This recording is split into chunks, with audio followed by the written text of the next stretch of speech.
Google star Ram Charan fans చాలా రోజులుగా ఎదురు చూస్తున్న గేమ్ చేంజర్ మూవీ అప్డేట్ రానే వచ్చింది. ఈ చిత్రంలోని రామ్ చరణ్ ఇంట్రో సాంగ్ నేడు విడుదల కానుంది. రామచ్చా మచ్చా అంటూ ఎంతో ఎనర్జెటిక్ గా సాగే ఈ సాంగ్ కంపోజిషన్ కోసం మ్యూజిక్ డైరెక్టర్ తమన్ మొత్తం 9 విభిన్న దక్షిణ ప్రాంతాలకు సంబంధించిన ప్రాచీన వాయిద్యాలను వినియోగించినట్లు సమాచారం అందుతోంది. ఈ మేరకు ఇటీవల ఈ మూవీ డైరెక్టర్ శంకర్ మరియు మ్యూజిక్ డైరెక్టర్ తమన్ కలిసి రామచ్చా మచ్చా సాంగ్ యొక్క ప్రమోషన్ వీడియోలో పాల్గొనడం జరిగింది. ఇక ఈ వీడియోలో రామ్ చరణ్ గురించి అలాగే ఈ రామచ్చా మచ్చా సాంగ్ గురించి తమిళ్ డైరెక్టర్ శంకర్ ఇలా చెప్పారు. నేను ఈ రామచ్చా మచ్చా సాంగ్ ని కలర్ఫుల్ గా అలాగే ఎనర్జెటిక్ గా చిత్రీకరించాలని డిసైడ్ అయ్యా. అందుకోసం ఆంధ్ర, కర్ణాటక ప్రాచీన సంగీతాన్ని అలాగే అది ప్రదర్శించే కళాకారులను ఈ సాంగ్ లో వాడడం జరిగింది. ఇలా ఈ పాట అంతా మన ప్రాంతీయ మరియు ప్రాచీన నృత్య కళాకారులతో నిండి ఉంటుంది.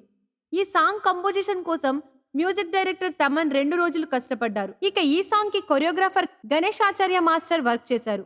అయినా ఓ మాస్ బీట్ కోసం ప్రత్యేకంగా డిజైన్ చేసిన మాస్ స్టెప్ ను రామ్ చరణ్ సింగిల్ టేక్ లో చేసి చూపించడం నన్ను ఆశ్చర్యపరిచింది. రామ్ చరణ్ మంచి డాన్సర్ అని తెలుసు, కానీ మరీ ఇంత డాన్స్ చేయగలిగే డాన్సర్ అని మాత్రం ఆ సాంగ్ షూట్ అప్పుడే తెలిసింది అని చెప్పుకొచ్చారు. ఇలా ఇప్పుడు శంకర్ చేసిన కామెంట్స్ ఈ రామచ్చా మచ్చా సాంగ్ పై ఫ్యాన్స్ లో మరింత హైప్ పెంచేసింది. మరోపక్క వినాయక చవితి పండుగ సందర్భంగా రిలీజ్ అయిన ఈ సాంగ్ పోస్టర్ లో రామ్ చరణ్ తన తలకు రెడ్ టవల్ చుట్టుకొని కనిపించడం పైన కూడా సోషల్ మీడియాలో పెద్ద డిస్కషన్ నడుస్తోంది. ఎందుకంటే ఇప్పటిదాకా రెడ్ టవల్ చుట్టిన ఏ మెగా హీరోకు ఆ సినిమా ఫ్లాప్ కావడం జరగలేదట.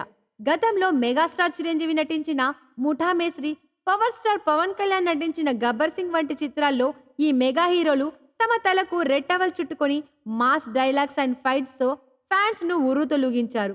అందుకే ఇప్పుడు రామ్ చరణ్ కూడా మరోసారి తన తండ్రి బాబాయ్ బాటలో ఇలా మెగా ఫ్యాన్స్ థ్రిల్ చేసే ప్లాన్ చేశారని టాక్. అంతేకాదు, తాజాగా వరుణ్ తేజ్ హీరోగా వస్తున్న మట్కా చిత్రంలో సైతం ఓ సన్నివేశం నిమిత్తం వరుణ్ రెడ్ టవల్ వేసుకొని కనిపించాడు. దీంతో ప్రస్తుతం ఆ మూవీ వర్కింగ్ స్టిల్స్ కూడా నెట్టింట వైరల్ గా మారాయి. ఇక ఈ Ram Charan game changer movie release date విషయానికి వస్తే ఈ మూవీ ఈ ఏడాది చివరి నెలలో కానీ లేదా వచ్చే ఏడాది మార్చి నెలలో కానీ రిలీజ్ అయ్యే అవకాశం ఉందని సమాచారం అందుతోంది. మీరు ఇలాంటి ఇంట్రెస్టింగ్ మూవీ అప్డేట్స్ మరిన్ని తెలుసుకోవడానికి ఇప్పుడే మా ఛానల్ను లైక్ చేయండి, ఫాలో చేయండి, సబ్స్క్రైబ్ చేయండి.